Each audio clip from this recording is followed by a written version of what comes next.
You're listening to Better Fishing with two bald biologists, sponsored by the North Carolina Wildlife Resources Commission. I'm Corey Oakley, the Assistant Chief of Fisheries Management for the Inland Fisheries Division. And I'm Ben Ricks, Coastal Region Fisheries Supervisor. We are fisheries biologists who are avid anglers.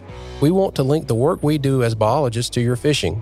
Our goal in this podcast is to use the information we have as an agency to help you catch more fish and learn about our state's great aquatic natural resources. Okay, thanks guys. Really appreciate y'all tuning in. Just a quick shout out to everybody who's been emailing us good questions and telling us how much they enjoy the podcast. It's really kind of humbling that you guys are enjoying this so much, because it's a lot of fun for us as well, right, Corey? It is. It's absolutely a lot of fun. We're having a blast, and I'm learning a lot of things as we talk to different people about different fish, and it's been really, really good, and the response from the public's been awesome. Right. Yeah, we were just at the expo in Raleigh. Talked to a lot of good folks there. We'll be at a few other ones in the near future. So if you're at a fishing expo, keep an eye out for us. We may be there. But today we're going to talk about a fish that's pretty alien to me. Yeah, it's a strange fish to me too. I mean, I know a little bit about it, but I really know nothing about it, truth be told. Right. So being an Eastern boy, a lot of these northern and mountainous fish are kind of just an enigma to me. I hear about them, I read about them, I see pictures, and I'm like, man, that'd be cool. But of those, probably one of the ones that I've always thought is the coolest is the muskie. And a lot of people don't even know that we have muskie here. I am not qualified to talk about muskie. Neither am I. So we invited a couple people today. We got Tim Boyer, who is president of the Muskie Club.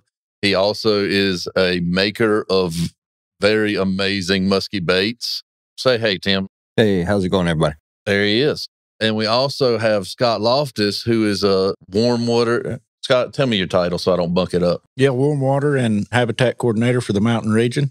Right. And Scott's been doing a lot of research projects on muskie and muskie habitat. And so we invited him today. So while I'm the novice on muskies, we've got two professionals in the room that are going to help us understand muskie. And Corey, we actually went muskie fishing yesterday. We did. Yeah. It was quite the experience. It was, for sure.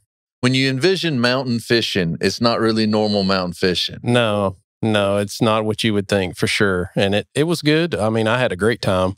Learned a lot about the fish. I was on the boat with Tim and learned a lot about the fish and about the habitats that they're in and the baits that you use. And the baits are super cool, by the way, in case you don't know what muskie baits look like. They're really cool looking baits. Well, before we even get into the fishing, yeah.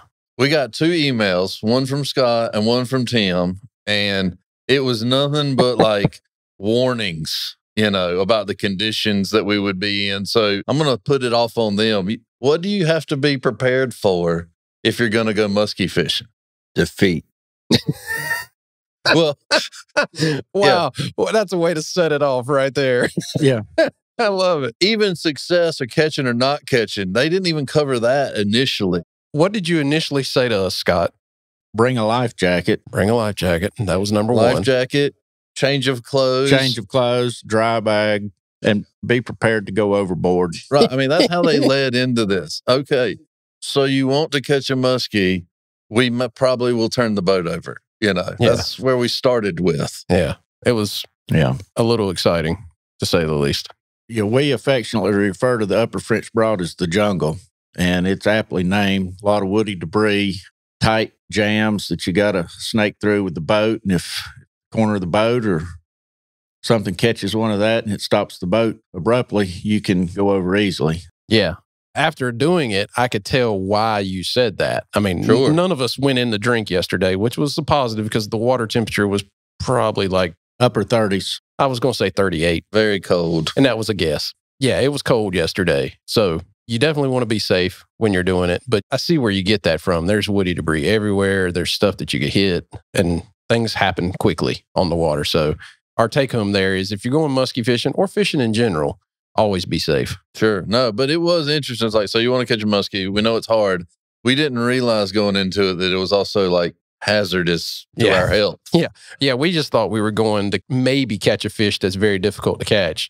We didn't know that we could potentially go in the drink. But anyway, we didn't. So that's good. So Scott, tell us, I mean, a lot of our listeners have never heard about a muskie or think that a muskie is something that you catch up near Canada.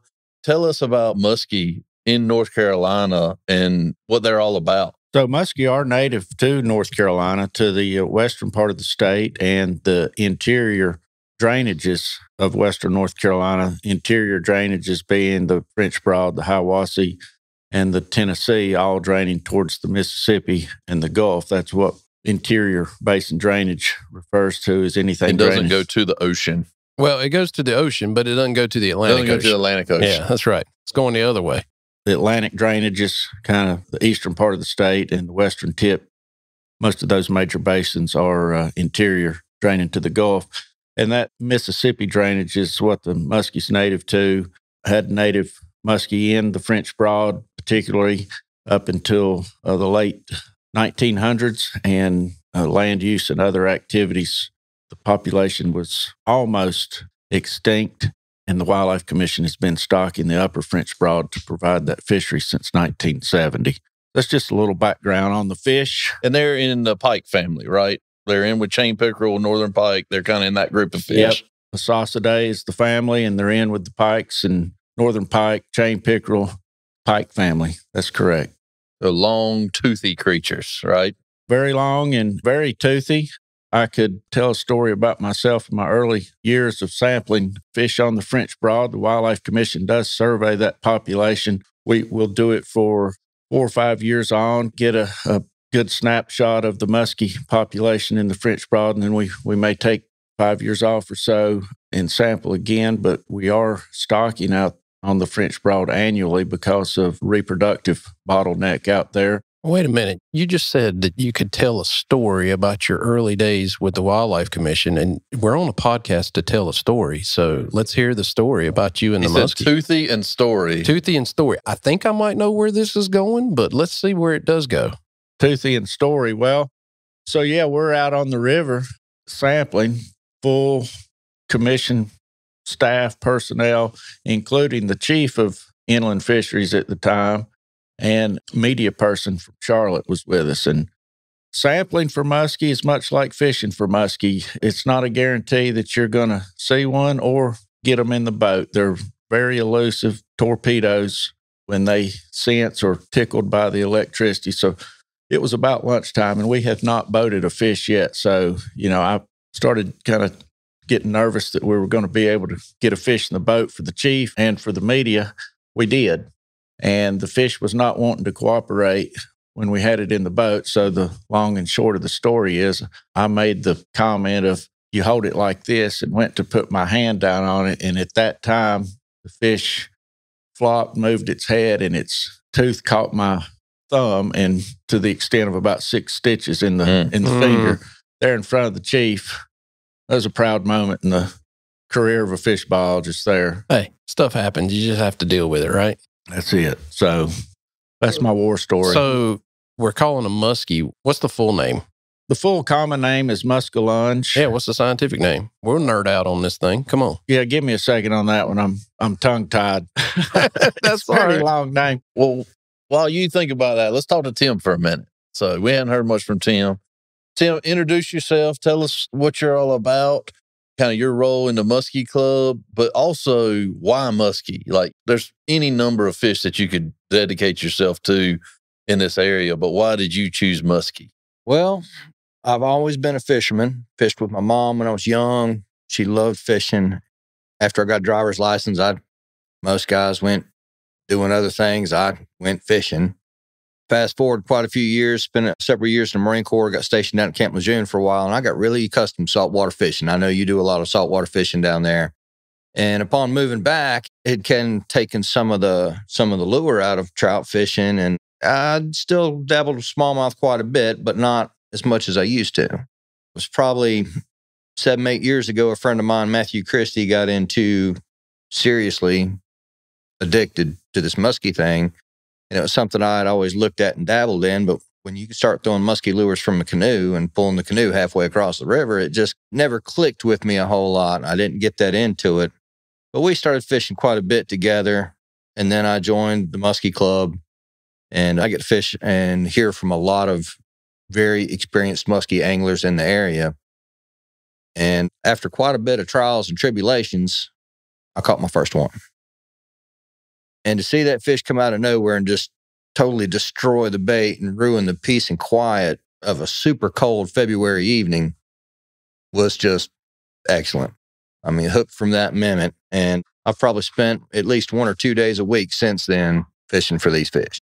No, I think that's great. So I think it's neat. There's a lot of different fishing clubs around, and it sounds like the Muskie Club is really, you guys work together, you talk to each other, you share information. And so if you're new to a sport, kind of like you were several years ago, joining a club, a fishing club, is a great way to kind of network and benefit off of the knowledge of other anglers and that kind of thing too. And I think that's what you guys try to do in the club, right? Right. I mean, going off on your own, in today's time of the internet, there is a lot of online information that you can learn from.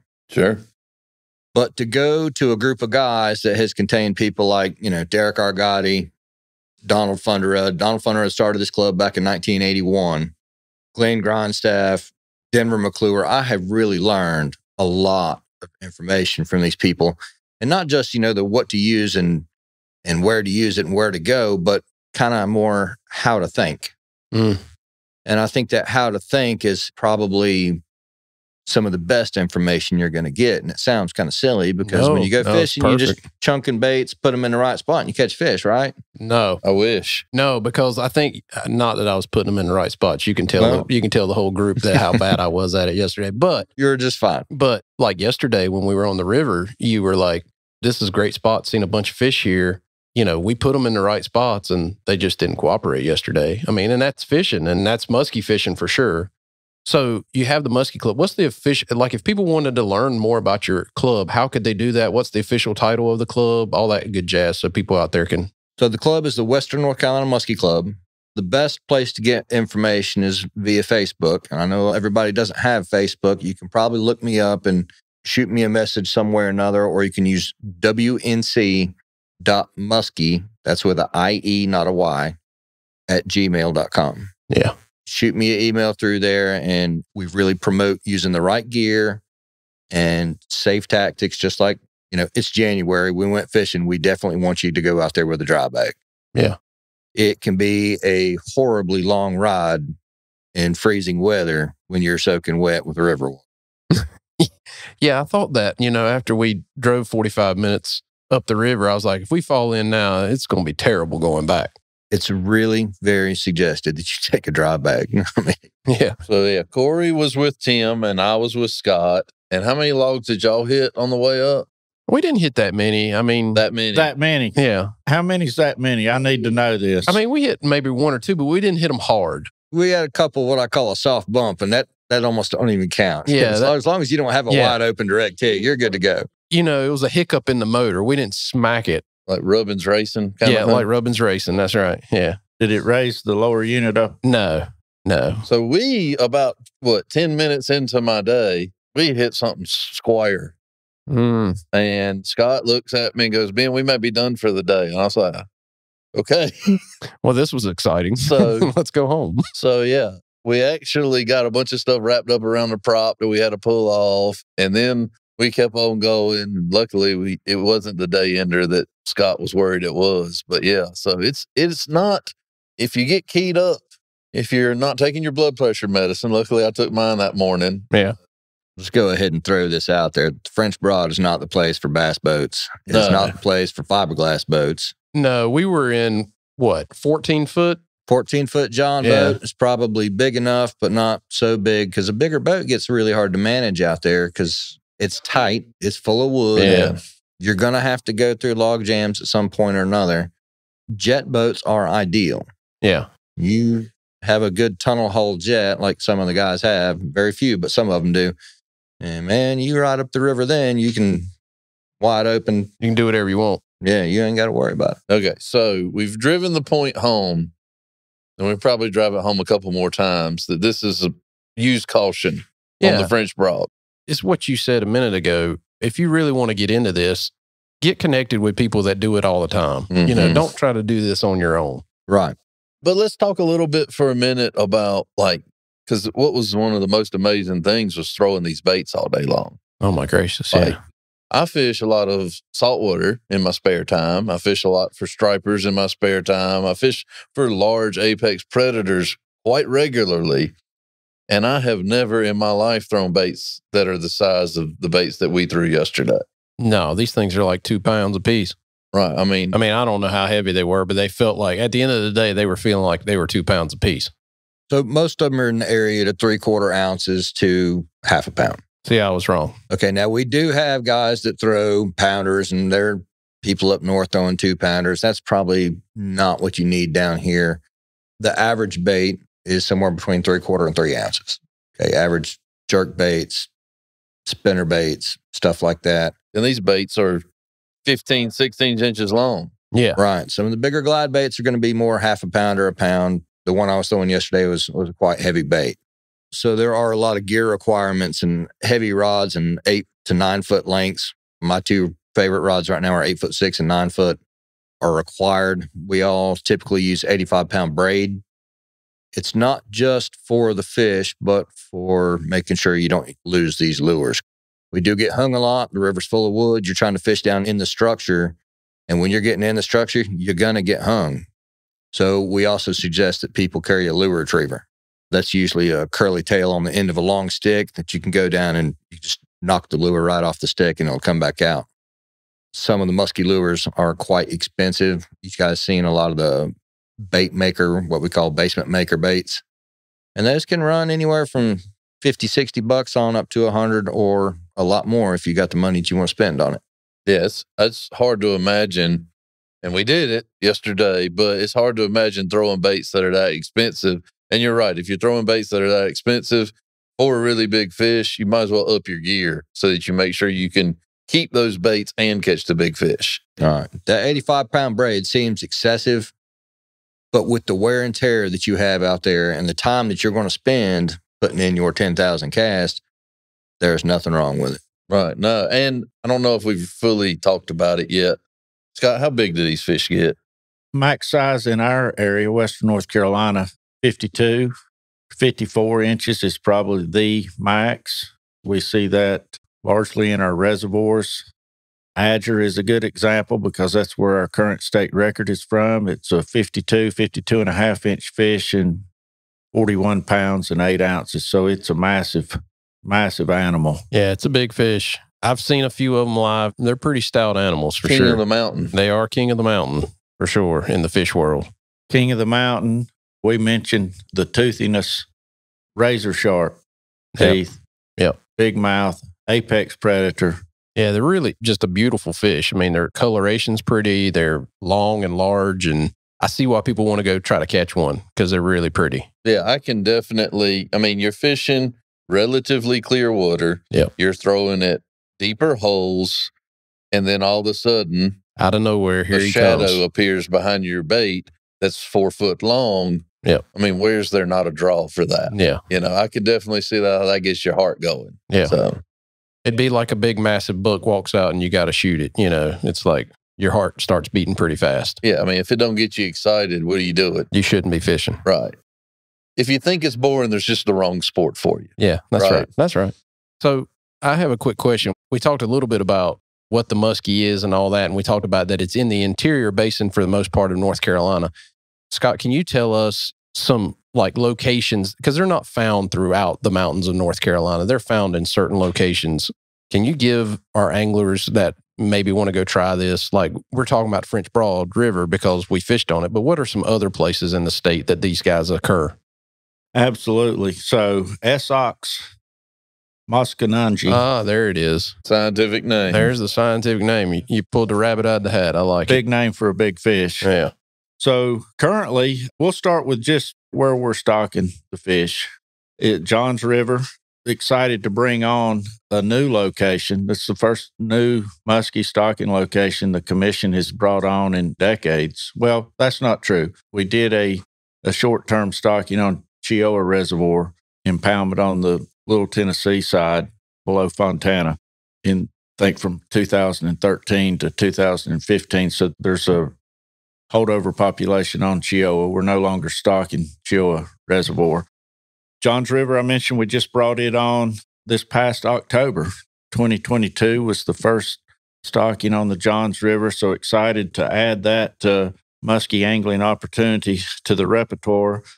It's in District 8, our Wildlife Commission District 8. Johns River is a tributary to Lake Roadhiss on the Catawba chain. So that's different in the fact that it's an Atlantic slope, yeah. Atlantic slope in basin. The Nolichucky, also in District 8, but drains to the French Broad. We've stocked it annually.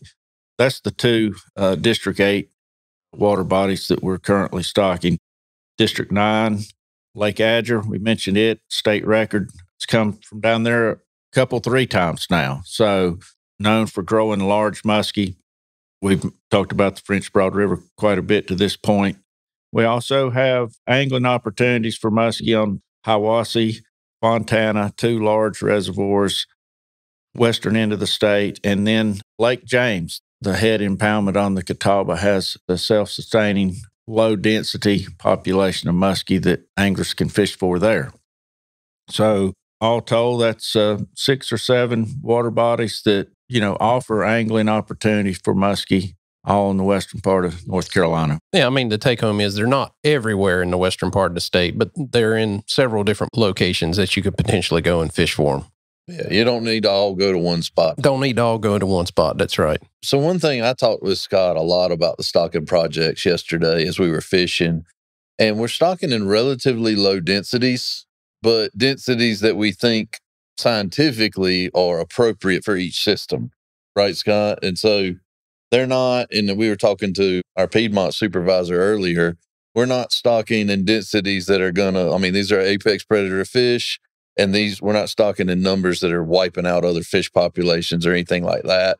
Scott, you want to talk a little bit about that from a biological standpoint? Yeah, from a stocking numbers, biological standpoint, the commission's only stocking 1,500 a year. So 1,500 muskie per year. Compare that to our trout program where we're stocking over 1 million trout per year. So what's that, less than 1% probably? Well, there are different goals in mind there too with the programs. We won't go down the trout road, but. Right. Absolutely. Just from a comparison of numbers, though, to give you an idea of how few muskie we are stocking, from our survey work, we know that they live, like French Broad, for example, 15, 16 years old. So it's a fairly long-lived animal out there in the landscape. And the numbers that we're stocking in the French Broad, about 80% of those do not survive the initial year once they're stocked. So about 20% of that population is driven annually by the number that we stock. Only about 25% of, I think, in the total French Broad stocking is about 850 fish. So 20% of those live. We do that annually and produce a pretty continuous fishery for anglers in the French Broad lakes. Adger, we're stocking just under 300 fish annually. Relatively low densities, but for the nature of this fish, it's appropriate. Absolutely. We mark and tag our fish, and we know that the fish that are there on the landscape and in these resources, the fisheries, whether it be the river or the lakes, that we go back and survey them, find those fish, they have our tag in, and we know that without our stocking programs, they would not be on the landscape or be in such low densities that it would be even smaller needle in a bigger haystack for anglers to find. Gotcha. Let's switch gears and talk fishing for a minute. That's what we're here to do. We're kind of going back and forth. Let's talk about biology. Let's talk about fishing. Let's talk about biology again to kind of mix it up. Yeah. Tim, how you make them bite? These fish don't want to bite. Doesn't seem like it. So what's in your mind? Tell me your plan of attack in a given day. Different guys go about it in different ways. My main strategy is to cover water and look for that fish that's active. And we got a lot of questions about guys using live bait. Live bait can be very productive for certain fish species, and you can catch muskies on live bait, but you're not covering much water using a live bait. True. Whereas the main way that we run our boats down to the river is to drag a section of chain. Back in the day, they used to use the old window weights. A chain works a little better, doesn't catch on the log so bad. So I've got 2 sections of 3/8 chain behind the boat that kind of keep the boat pointed upriver, keep us moving at not as fast as the water, but slows us down enough to get good cast down along the bank. And for the most part, I'm picking 2 or 3 baits. I've had 2 or 3 rods sitting there, and I will keep trying a couple of different baits, but usually I've got my focus on what I think is going to work, and you stay on that, and you pretty much have to be persistent. And we spent the whole day yesterday, me and Corey never seen a fish all day long, But if you keep fishing and you keep fishing, eventually you're going to find that hungry fish that's going to attack your bait. This is definitely not fishing for the kind of people that want to go out there and catch a half dozen fish in a day, because it's just not going to happen. So what are your baits mimicking most of the time? Wounded bait fish. Gotcha. Or not even necessarily wounded. Just, it's got to be something alive. Mm-hmm. Some of the baits look quite alien, don't even look like fish, but it's got some kind of a triggering action that causes the fish to react. One of the things I was going to ask you, because you talked a lot about this yesterday on the boat, is you got the entire river right there in front of you. But what parts of the river, when you're fishing like the French Broad, what are you focused on? What is the habitat that you're really focused in on when you're trying to get these guys to come out and look at your bait? I'm going to say in most cases, you're looking at eddy water, the slack sides, the places with a lot of wood structure. Access to deep water is usually pretty critical, but you should not avoid the other areas of the river 100%. Sometimes they're going to be in that shallow spot. Sometimes they may be sitting in a sandbar down on the side. So take your time and cover all the water. I think a lot of us make a lot of mistakes, and we have our ideas where we see and catch most of our fish, but we skip a lot of water that potentially holds that fish. And that's going to vary, like all fishing, right? That's going to vary depending on the water conditions, the time of year that you're fishing, what's going on around you. Like you were talking yesterday, there's certain times of the year, it's like the first 3 feet and the last 3 feet of your cast are the important 6 feet of that cast. Yeah, very much so. Yeah, and the in between is not as important. So you learn that as you go. I know you didn't know that right to start with as you were first started muskie fishing. You've picked that up as you've fished. No, and there's a lot of different seasonal considerations to make a really, these conversations have holes all in them. Sure. But for the most part, when we're talking about summertime, warmer water conditions, you're going to be fishing a bait a lot faster. Always no, but most of the time you're going to be fishing in faster conditions. The bait sizes may still vary. You can use big stuff during the summer. You can use little stuff during the summer. During the wintertime, typically, you're going to slow down. Okay, the fish are going to be colder. They're going to be slower. When you look at the river life within the French Broad during the summertime, there is minnow life, small fish life, smallmouth. You see fish everywhere. During the wintertime, did you see one fish yesterday? I did not see a fish yesterday, and the water's clear. Right. So there are suckers everywhere, but they typically sit there in one place and don't move. So you don't always see them unless you're just right on top of the school. But during the wintertime, I feel like their food options are a little slimmer. So they tend to eat bigger stuff. And if they're going to make that action to move, then they're going to go after something bigger. It also seems like they don't much care for the current during the colder water periods. So that's where we're talking about that first 3 feet during the winter, that first couple feet off the bank. Once you hit that current seam, the fish typically will kind of go back down to the bottom and move back over into their eddy. It's just how active the fish are. So one thing that I noticed, and I grew up fishing on the Roanoke River, and we made a lot of casts that were either perpendicular to the shoreline or upstream of the shoreline. And being a striper guy fishing the Roanoke River, throwing bucktails and that kind of thing, if you threw up current, it was like you took that bucktail and just threw it in the water. Or you might as well just take $5 out of your wallet and throw it in the river.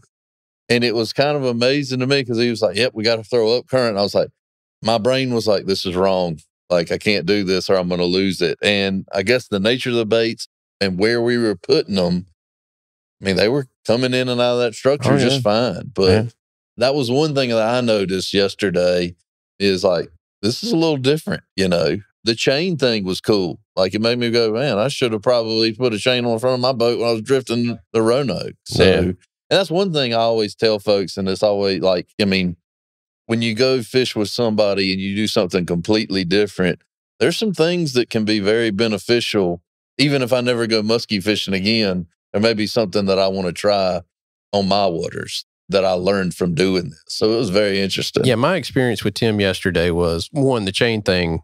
I don't know why it blew my mind, but it kind of blew my mind. I was like, oh, drag a chain and look at all the control Tim had with that boat. Oh, yeah. It was amazing how he could weave his way going downstream through the woody debris with a trolling motor and a chain. And he's like, well, I got to position the boat over here. And he just changed the trolling motor and the boat would completely shift across the river, very slowly. I was pretty impressed by that for sure. I know it's the simple things, Tim. Trust me, for me anyway, it is. But one of the things I noticed was that a lot of the things, even though there were things that we did yesterday that were different that I'd never done before, like throwing 2-pound baits, even though they're not 2 pounds, that's what they felt like. There's a lot of things we did yesterday that kind of transcends all fishing. You got to get it in the right habitat. You got to know the right pace.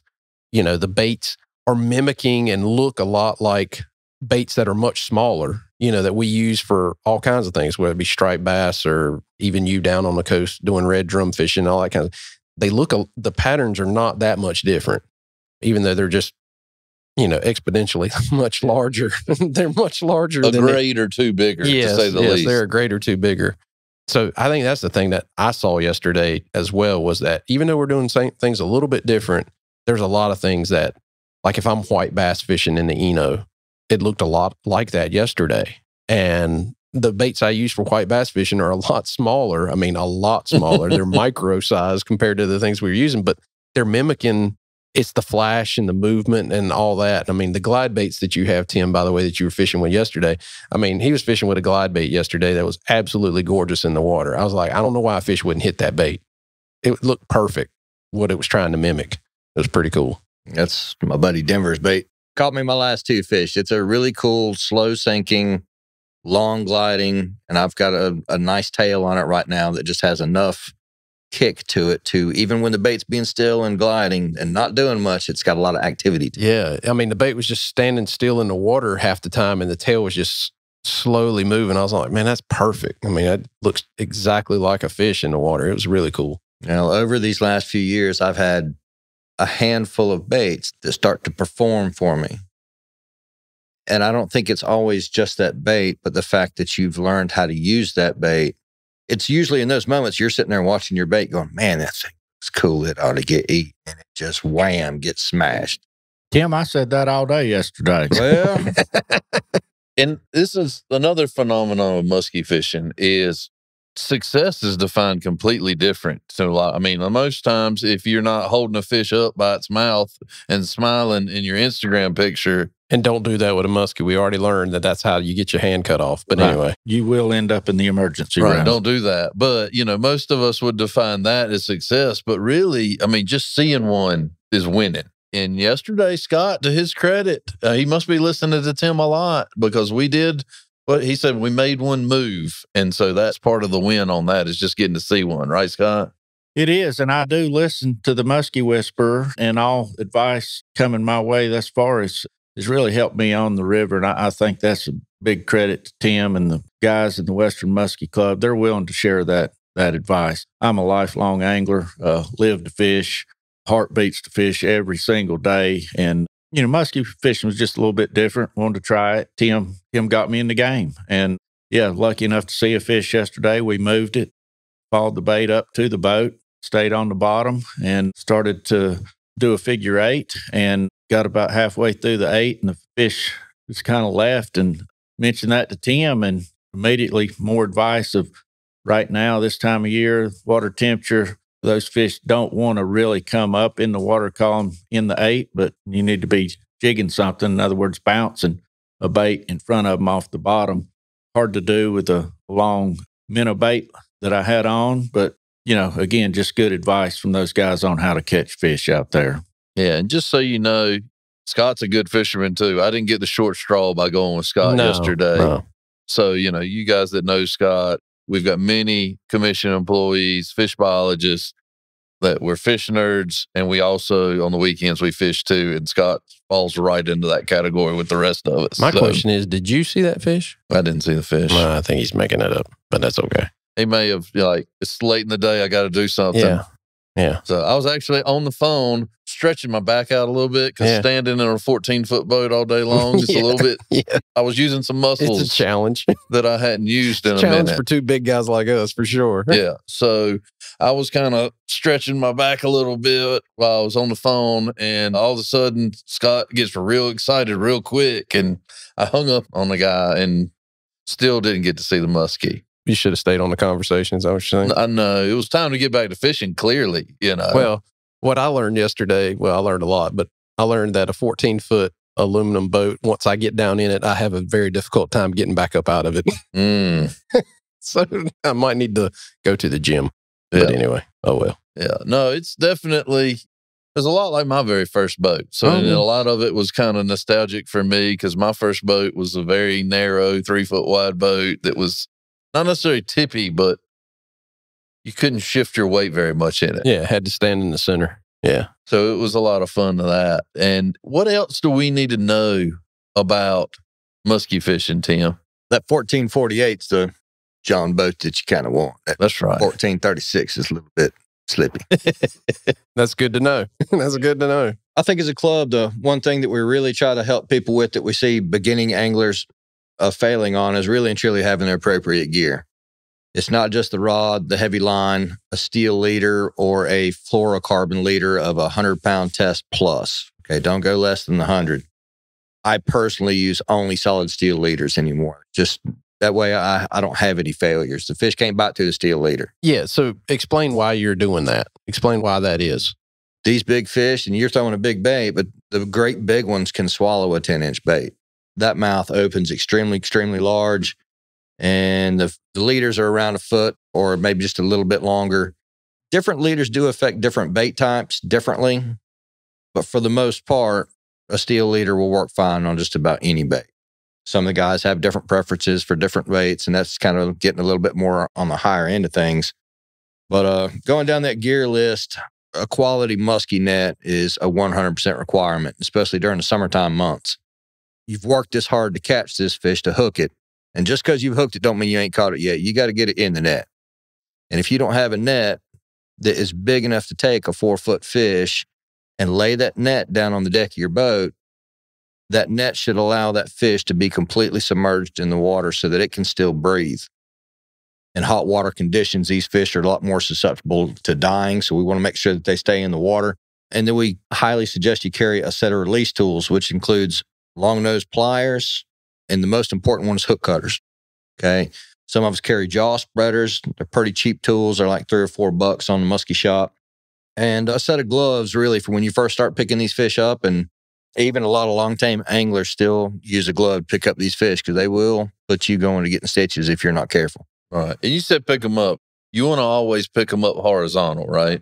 I highly suggest that people go to YouTube and search some of these muskie handling videos. I mean, you go in and put muskie handling. I mean, it's a great resource. There's a lot of videos out there that will show you how to pick these fish up safely to keep you safe and to keep the fish safe. As a general rule, with just about any big fish, they have a hard time supporting their own weight if you hold them up head first. Yeah, especially such a super long fish. That is not a natural position for them if you think about what they are in the water. They don't get held up by their heads very often.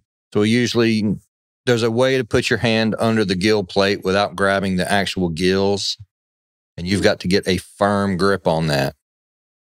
Then you can start lifting the fish out of the net when putting your hand under the belly to support the fish's weight and hold it up and get your vertical picture taken real quick. Right. A lot of solo anglers will have apps on their phone called a whistle cam. That is very, very helpful for getting your picture when you're by yourself. You can set your camera up, turn the app on, get your fish out of the net, and then you whistle at the camera and it'll take a picture within 3 seconds. And that really limits. I didn't know that. I'm going to have to dig this up. Yeah. Trying to do the 10-second exposure, you can really... Timer thing never works. Well, I mean, it works. Yeah, you fumble it. Yeah, you fumble around, you get really horrible pictures of you getting your butt kicked by the fish. And you're dragging the fish all over the boat, knocking all its slime off. And, to take care of the fish, it's a lot better to be prepared for that when it happens. That's awesome. I'm going to have to look up this whistle thing. Whistle cam. Yeah, that's cool. So that is cool. That's great information. Thanks, Tim. Yeah, that's another good tip. Whistle cam. Yeah. So one more thing I want to make sure we talk about is we've done a lot of habitat work. And I wanted Scott to have a chance to showcase that habitat work that we've done on the French Broad. Scott, tell us, one, why we need the habitat, why we need the stock, why we need the habitat enhancement projects, and what they're doing for us. Yeah, been super excited about recent habitat work that the Wildlife Commission's had the opportunity to be involved in and with other conservation partners on the French Broad floodplain. So in terms of muskie, we mentioned muskie stocking and the Wildlife Commission stocking muskie. the last 50 years in the French Broad, started in 1970. Big reason for that is limited recruitment for young muskie. And so what that means is the adult fish go through the reproductive behavior, spawn, but the egg, fry, and particularly those two life stages, egg and fry stages, for young muskie, survival was really, really limited. We've done 3 studies, 80s, the 90s, and early 2000s. We're engaged in our 4th long-term study right now, but all those previous studies indicate that natural reproduction on the river was the bottleneck. And so we found habitat is the reason why. They do not have the spawning habitat or nursery habitat requirements available on the river that they did prior European settlement, say mid-1800s. I know that's going back a long ways and kind of hard to maybe fathom that big a change occurring over that 100, 200-year period, but had a lot of wetlands and backwater areas associated with the floodplain and the river that were lost to agriculture, development, draining, just land use practices. So with our conservation partners, we're going back in and identifying properties to recreate some of these historic spawning areas. And we've been able to accomplish that. We've got 4 or 5 acres of spawning habitat now restored on the French Broad. And we're mentioned tagging the muskie before. We're tagging those muskie and monitoring the use of these sloughs or backwater areas. Slack water allows those fish to get in out of the current and spawn and refugia during high flow events. And of 80 fish adult fish we have tagged on the river, 15 of those have been monitored in the sloughs. So we're pretty excited about the real use of those habitat areas for muskie on the French Broad. So as soon as we turned water into those restored areas, fish found them, and as far away as 26 miles, in fact. So we'd tagged a fish in the river 26 miles from one of the habitat areas, and they do move around, and they found that backwater slough to their liking. And out of those 15, many of those have been repeat visitors to the slough. So excited about the habitat work, excited about the future of additional floodplain restoration in the Upper French Broad. And, just a big shout out to our conservation partners that assist us and work with us in that endeavor of habitat restoration along the floodplain of the French Broad River. So in short, Scott, basically what happened was, like in a lot of rivers, on the French Broad's no different. When Europeans first got here, we basically channelized the river, basically, and cut off the floodplain from the river. Is that a fair assessment of what happened? It is. A lot of the wetlands were ditched and channelized. We needed that land for crop and animal production, development, housing, so on and so forth. That's easy living down in the floodplain compared to steep slope mountainsides back in the day. That was the productive soils. That's where people lived. So yeah, standing water, knee deep was not desirable. So channelized, ditched, and drained. And there's miles and miles of ditch channel. Not only the French Broad, that's close to what we're talking about today, but all over the state of North Carolina and all over the nation for that matter.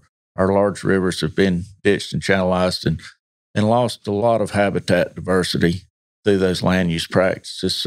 And at the end of the day, it's critical to muskie, really and truly, in terms of their being able to survive and reproduce. That floodplain is critical. If they don't have that, they're not able to do that. Is that right?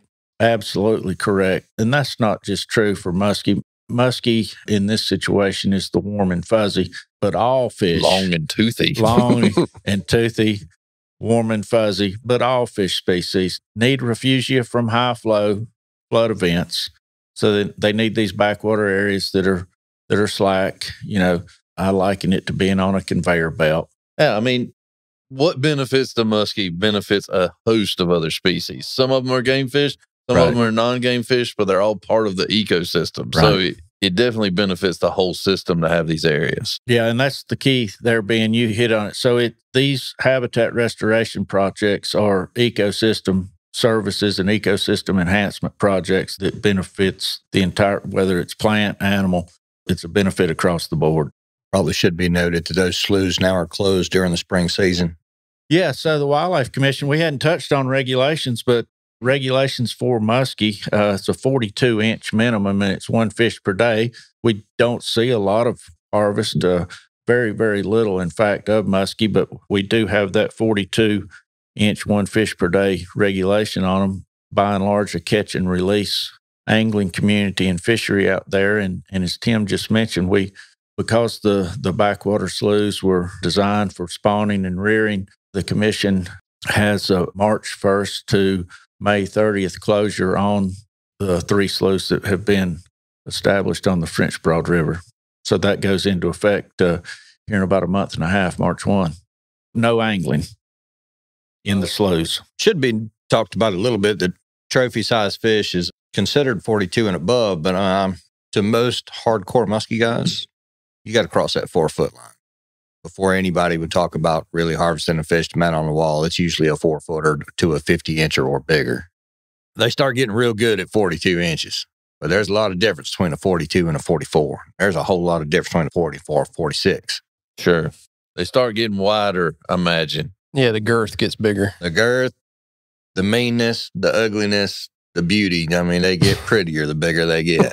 I've been arguing that fact for a while now. Yeah. The bigger you get, the prettier you are.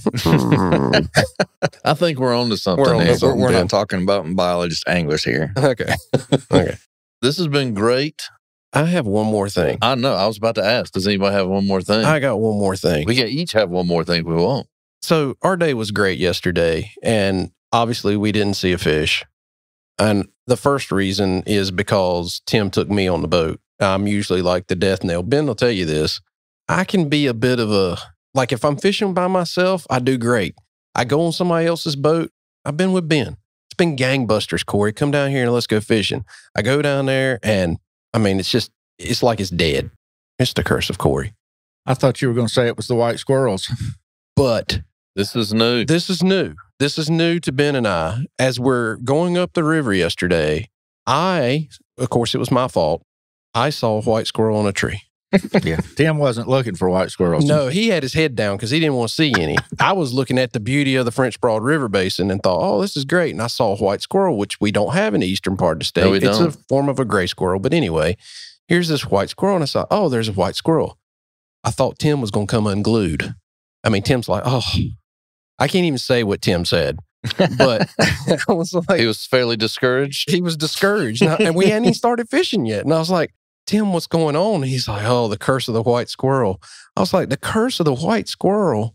So what I have learned is that the white squirrel potentially is like bananas on the boat. It's a bad omen. It's a bad omen. You don't bring bananas on my boat. You don't bring bananas on Ben's boat No, unless you want to be asked to leave the boat. your life's in your own hands. Your at life that is point. in your own hand. I'm not going to try to save you. In fact, I might throw you out if you're on my boat with a banana. There's apparently 3 bad fishing omens now. Yes. There is the white squirrel, The white which squirrel. is new to me. But now that I know it, it's it. It's it. That's it. You know, you can't walk it back. No, can't. No. So there's the white squirrel, there's the bananas, and then there's spray sunscreen. Spray sunscreen's a bad omen just because it stains the boat. Yeah, and it takes gets a lot everywhere. to clean up. It's horrible on fiberglass. But yeah, bananas are apparently the white squirrel of the coast. Yes. So I learned that yesterday. So for all you out there that are fishing in the western part of the state, particularly out where white squirrels are actually found, if you see a white squirrel, just put your boat on the trailer and go home. I can't believe we didn't talk about this earlier in the podcast. Well, you know, New gear is bad. new gear is bad Yeah, too. you get a new musky net, man, you're down for 2 months. 2 months on a new musky net. See, these are things you got to share with the peoples out there. And we got a guy, Stratton Hunter. He bought him a new jet boat, and he ain't caught a fish since. So another lesson, sink the boat, go back to your you old got to boat. have weathered gear. Got to have weathered gear. It's got to smell like a muskie. You got to be salty. Got to be salty. There There you you go. go. All right. Is it time for questions, Ben? We can do some questions. Again, you guys send us questions right regular, and we love them. You know, we're here to help. If we can't answer it, we're going to send them Somewhere. to the biologists that can. We recently had a bear question. None of us are the bear biologists, so we send them to our bear biologists. Yeah, we deal with fish, but we'll pass it along. But yeah, if you do have questions, you can email us at twobilebiologists@ncwildlife.org. We're happy to handle your questions or send it to the correct place to answer them. But most recently, I picked a few questions for us to talk about on the show. And Corey, what are we going to do with questions in the future? So, questions in the future, if you will include your mailing information and contact information, we will give you stuff out that has the Two Bald Biologists new logo on it. Yeah. So we got a new logo. We got some stickers made as a kind of a thank you for reaching out to us. We're going to send you a couple decals. We might send you some other things as we get those made. So, by all means, put your contact information on there. Yeah. Maybe we can make some fishing baits with our logo on at some point. Wouldn't that be awesome? I like that. Yeah. I get to choose what color they are and what the bait is. It's got to be something I might want to use. Yeah, that's fine. Maybe we'll get one, a muskie bait. A muskie bait with our logo on it. I knew that was coming. Yeah. A muskie bait's big enough to put our logo on it for sure. Yeah. The coolest thing is we got a fish on it that's got a QR code. Who would have known? That's right. Technology's gotten crazy. So Mr. Parker sent me an email, and he's from Murfreesboro, which is my old stomping grounds. Well, almost my old stomping grounds. The greater Murfreesboro area. And he's asking about the herring population and whether or not we'll ever, like, what happened to it and whether or not we'll ever think it'll come back. That's a good question. It is a good question. It's a question we get asked all the time as the guys who are involved in their conservation. And the herring are doing maybe slightly better than they were.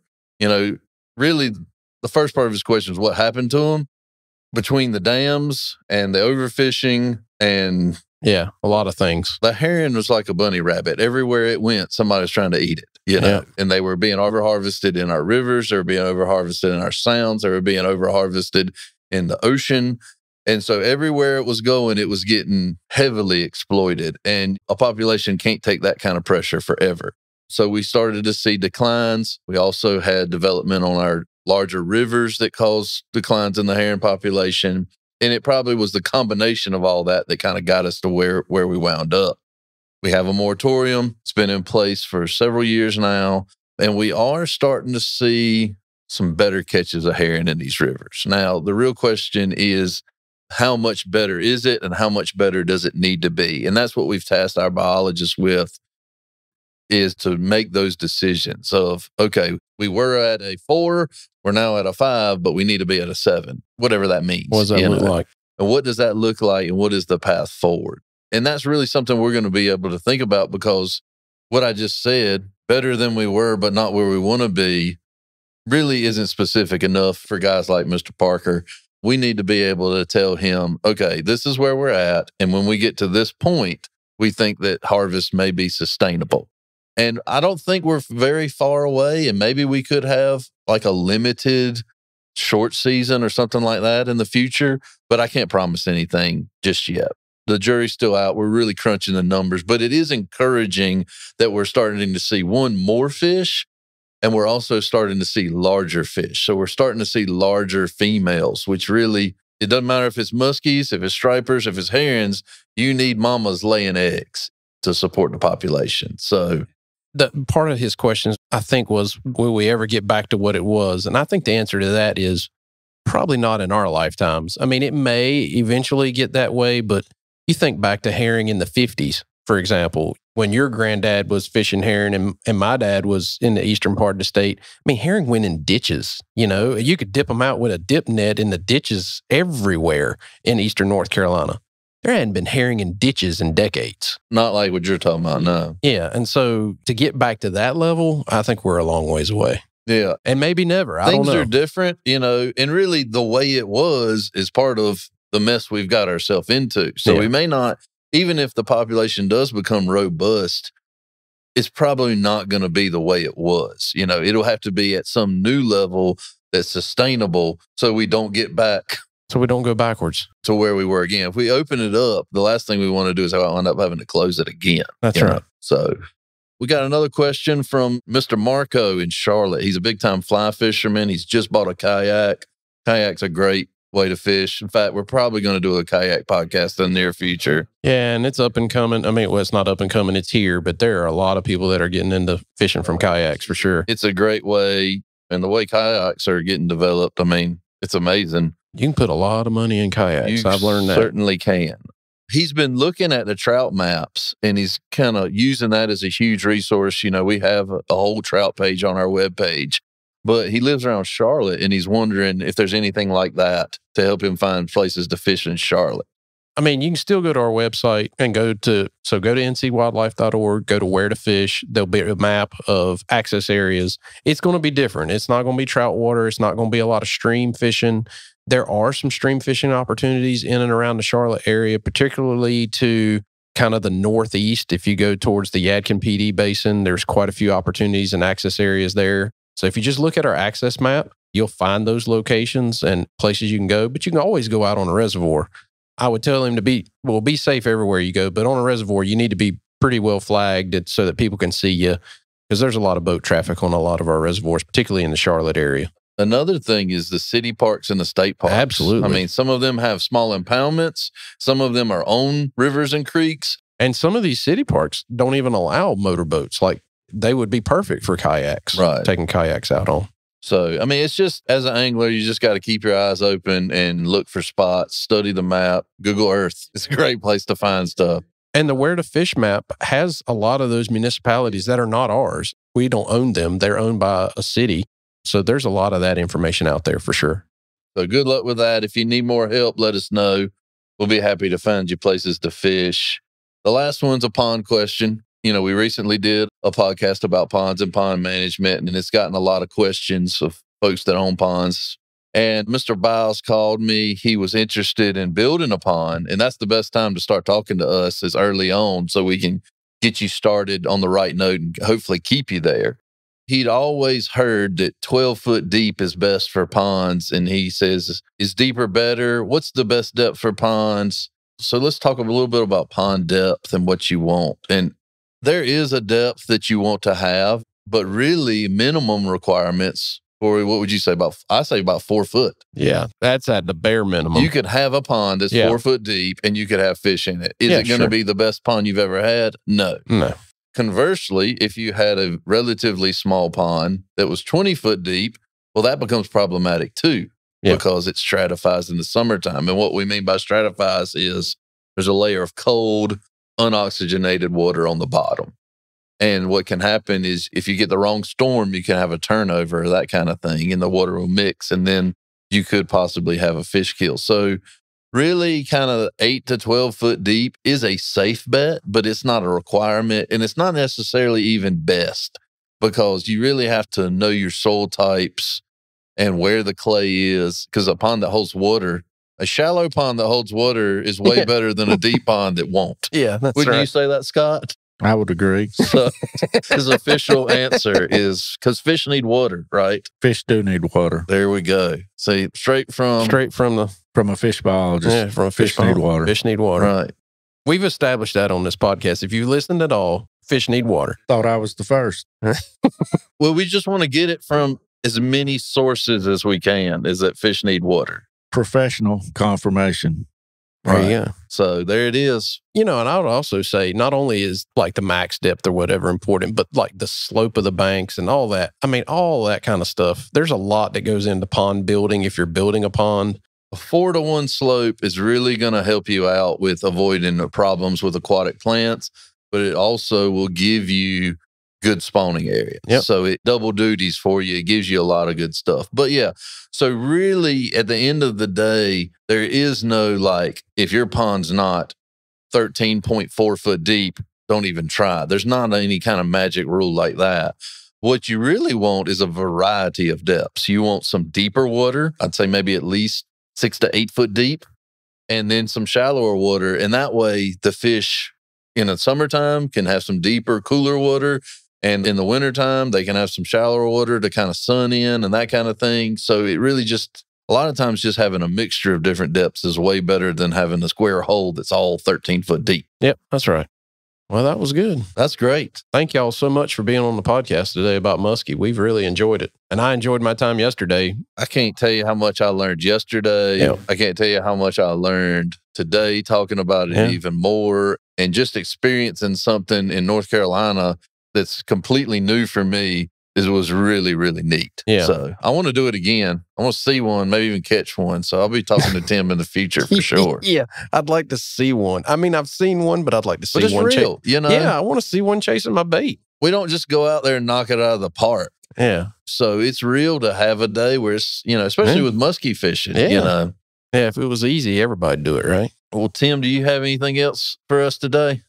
I don't believe so. Well, man, I can't thank you enough for coming out and taking a couple of days to talk with us about it. And I get it. I totally get why this is your thing. So, Scott, you got anything for us? Yeah, I'd just like to add on the website where to fish. Corey just mentioned our boating access areas are there, where to gain access to the muskie resources we've talked about today. Johns Ridge River, Adger, French Broad, James, Hiawassee, Fontana, and Chioa. All those WRC maintained accesses are on that list. So go there to find out how to access these muskie waters. Cool. Thanks, Scott. The club does meet once a month. It's the second Monday of the month. Right now we meet at Big Adventures LLC in Fletcher. Sometimes that changes. The best way to keep track is on the Facebook group, West North Carolina Muskie Club. And besides that, use that email that I provided earlier. I'm sure you guys can provide a link for it later. Yes, we will. Absolutely. Okay. Sure. Yeah. Thanks so much, guys. We appreciate it. Thank you all for listening out there, and we'll see you next time. Thank you for listening to the North Carolina Wildlife Resources Commission's podcast, Better Fishing with Two Bald Biologists. For more information, please visit ncwildlife.org or email us at twobaldbiologists@ncwildlife.org.